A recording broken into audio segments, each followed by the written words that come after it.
여러분은 지금 KBS 1라디오 최경영의 최강시사와 함께하고 계십니다. 네, 검찰이 어제 이재명 민주당 대표 불구속 기소했는데요. 관련해서 우상호 더불어민주당 의원 전화 연결돼 있습니다. 안녕하세요. 네네, 안녕하세요. 예, 오랜만에 연결됐습니다. 감사합니다. 네. 예, 이 이재명 대표는 뭐 답정 기소다, 놀랄 일 아니다 이런 입장이었는데 의원님도 비슷한 생각이세요?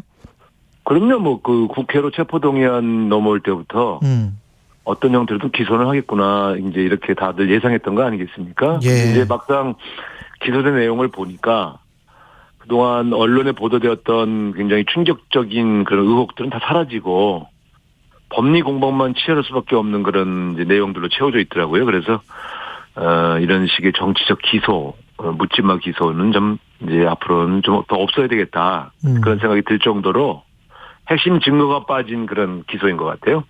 충격적인 내용이라는 거는 뭐 428억 뇌물 약정설 뭐 이런 걸 말씀하시는 그렇죠. 거죠? 아무래도 이제 많은 국민들에게 알려져 있는 것은 그동안 언론 검찰과 언론이 1년 6개월에 걸쳐서 보도한 내용들을 보면 뭐 엄청나게 개발하면서 돈을 받아서 뭐 대선에 썼다. 이게 사실 핵심 아닙니까? 예.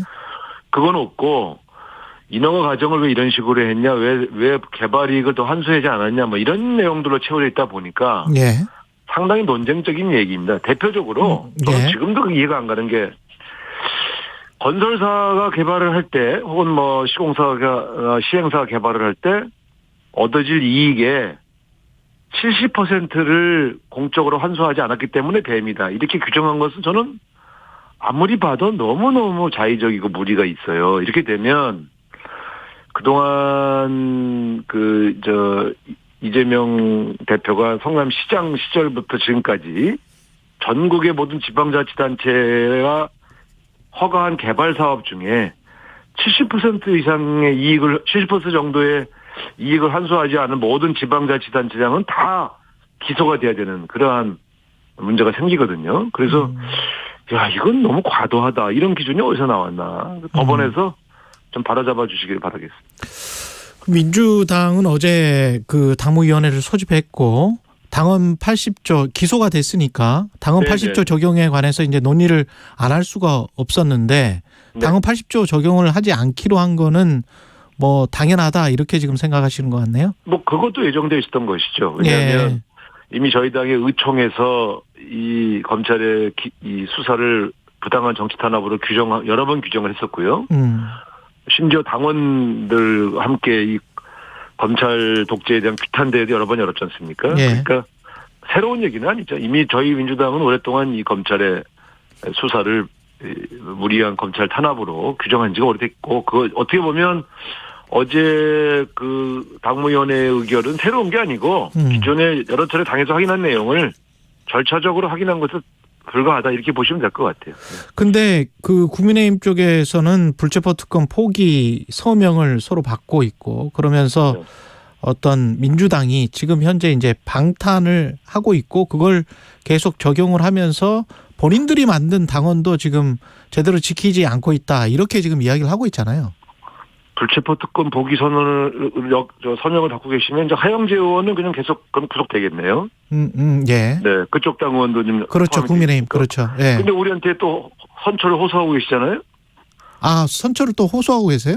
네네. 그러니까 그렇게 보면은 모순된 행동 아닙니까? 그러니까 이재명 대표만 체포동의안, 그러니까 소위 말하는 불체포 특권 포기해야 되는 것이다. 이런 식으로 보여줄 수 있는 행위죠. 그러니까 너무 정쟁적이고 정략적인 접근들은 결국 분매당이 되어서 자기에게 돌아오죠.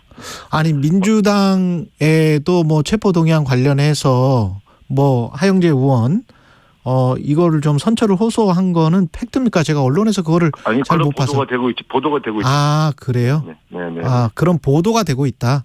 네. 네, 알겠습니다. 그 지금 민주당 같은 경우는 기동민, 이수진 의원도 당헌 80조를 적용하지 않기로 했다는데 불법 정치자금 받은 혐의로 기소가 됐습니다. 이게 지금 너무 확대되는 거 아니냐. 뭐 모든 사안에 대해서 그러면 다 이렇게 당헌 80조를 적용하지 않는 거는 결국 이재명 대표 때문에 시작됐기 때문에 어쩔 수 없이 이렇게 가는 것 아니냐 이런 시각도 있거든요. 민주당에 소속된 국회의원 중에 예. 두 분은 체포동의안이 가결됐었어요. 저희가 180석 가까운 당일 때도. 그러니까 이 모든 부정부패를 다 연타시킨다 이렇게 활용하고 있다 이렇게 말한 것은 좀 어폐가 있고요. 예. 사안을 유심히 들여다봤을 때 이것은 상당히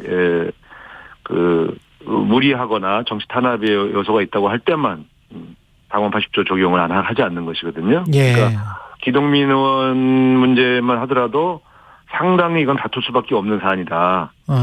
3년씩이나 검찰이 갖고 있다가 갑자기 최근에 들어와서 기소를 했단 말이에요. 막판. 그것도 기소 공소시효 한 이틀 하루 남기고 했거든요. 예. 근데 이것도 역시 핵심 증거가 없어요. 그래서 그 여러 가지 다퉈볼 문제가 있기 때문에 같이 적용을 안 하기로 한 것으로 알고 있습니다.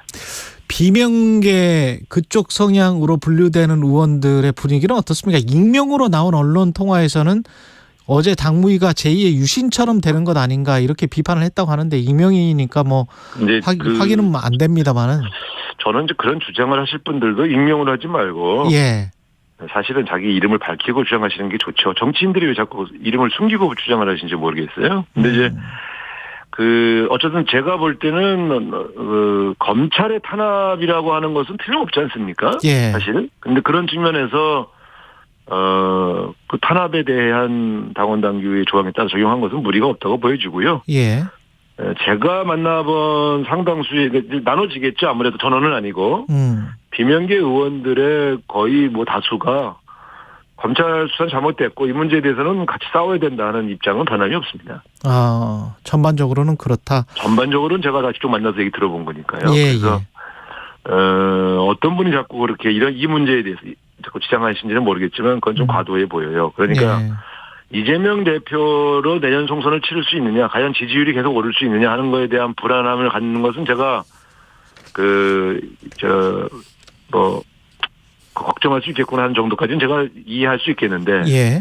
제가 뭐 동의는 하지 않습니다만, 그러나 이재명 대표를 검찰 손에 넘겨줘야 된다, 구속시켜야 된다 이렇게 생각하시는 분이 있다면 저는 그건 정말 잘못했다고 생각합니다. 그러면 이 지금 국면에서 어떤 또 다른 혁신 이미지를 갖기 위해서 또는 지금 현재 방탄국회 프레임을 벗어나기 위해서 어떤 당직 인선을 뭐 새로 한다든가 뭐 이런 움직임이 지금 있습니까, 당에? 네, 저는 그런 고민들이 지도부 안에서 공유되고 있고 또 어떤 분들로 당직 개편을 했을 때 더 총선에서 승리할 수 있는 그러한 진영이 될지에 대한 고민들이 진행되고 있는 것으로 알고 있습니다. 그래요. 그게 어떤 비명계나 친명계 이렇게 언론이 분류하는 그런 의원들의 또 나눠먹기 아니냐 뭐 이런 식으로 또 비춰지면 안 될 것 같긴 합니다만은. 글쎄 당직을 나눠먹기라는 표현은 제가 좀 처음 들어봐서 그게 지금 시기에 당직을 맡는 의원들은요 다 희생하시는 거예요. 왜냐하면 희생하는 거다. 예. 왜냐하면 내년 총선이 있는데 총선 전에 국회의원들은 지역구를 열심히 다녀야 표가 늘어난다는 것이 상식 아닙니까? 근데 중앙당 일을 하다 보면 지역구에 갈 시간과 이 열정, 노력이 그만큼 줄어들기 때문에 개인적으로는 당직을 맡는 게 손해죠. 그러니까 나눠먹기라는 것은 먹잇감을 나누는 건데. 그러네요. 지금 당직 맡으신 분들은 내년 총선에 더 열심히 뛸 수가 없기 때문에 그만큼 손해인데 그걸 나눠먹기라고 표현하시는 거는 과도한 표현이죠. 예. 그 지금 송갑석 의원 이야기가 나오고 있습니다. 지명직 최고위원 자리에. 네. 예, 그거는 맞나요? 그런 보도는? 그건 제가 알 수가 없죠. 다만 지금 이런 고민은 있어요. 최근에 저희 최고위원 지도부들이 지나치게 수도권을 지역구로 두신 분들이 많고, 지방, 소위 지역, 저희 전통적 지지 지역인 호남을 대표하는 지도부의 인사가 포함되어 있지 않은 것은 사실이기 때문에, 최근에 호남 지역의 지지율도 좀 하락하고 있고, 이런 측면들을 종합적으로 고려해서 그런 어떤 고민들이 지도부 안에 있는 것 같습니다. 그러나 실제로 이번에 그런 지명직 최고위원까지 교체될지 여부는 제가 알 수가 없습니다. 지도부들이 판단하실 문제라고 보여집니다. 한 명 정도가 아니고 좀 더 파격적인 뭔가 인선이 나와야 된다 그런 보도도 있던데 어떻게 생각하십니까? 근데 이제 이런 거죠. 우리가 뭔가 이렇게 전면적인 어떤 그런 면모일신이 필요하다고 생각을 해도 예.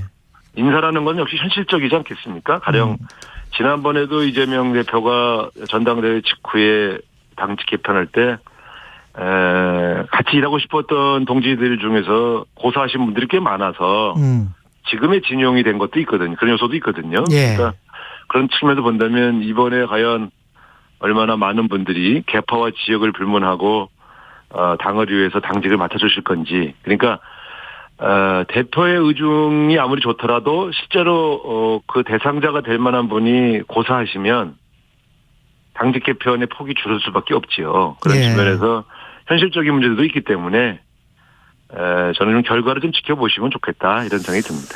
그리고 쌍특검과 관련해서는 지금 진행되고 있습니까?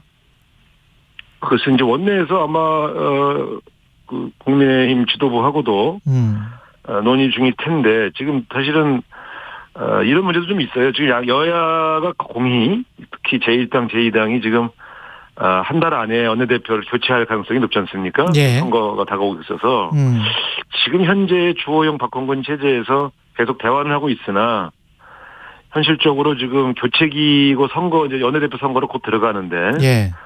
과연 이걸 그 4월 중으로 처리할 수 있을까 하는 그런 걱정들도 있는 건 사실입니다. 그러나 어쨌든 저희 당은 의지를 가지고 끊임없이 추진하고 있는 것으로 알고 있습니다. 한 30초 남았는데 대통령실 그 국무회의에서 윤석열 대통령이 한국 야당이 부끄럽다 또는 일본이 부럽다 뭐 일본이 부럽다라고 해명했다라고 하는데 어떻게 생각하세요?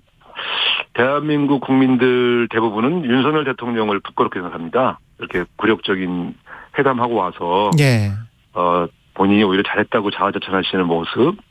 심지어 대만에 있는 모 방송인 외교관 출신의 방송인도 비웃지 않습니까? 이런 외교가 어디 있냐 이런 식으로. 참 오히려 저는 거울을 좀 들여다보셔야지 야당을 욕할 시대가 아니다 이렇게 충고드리고 싶어요.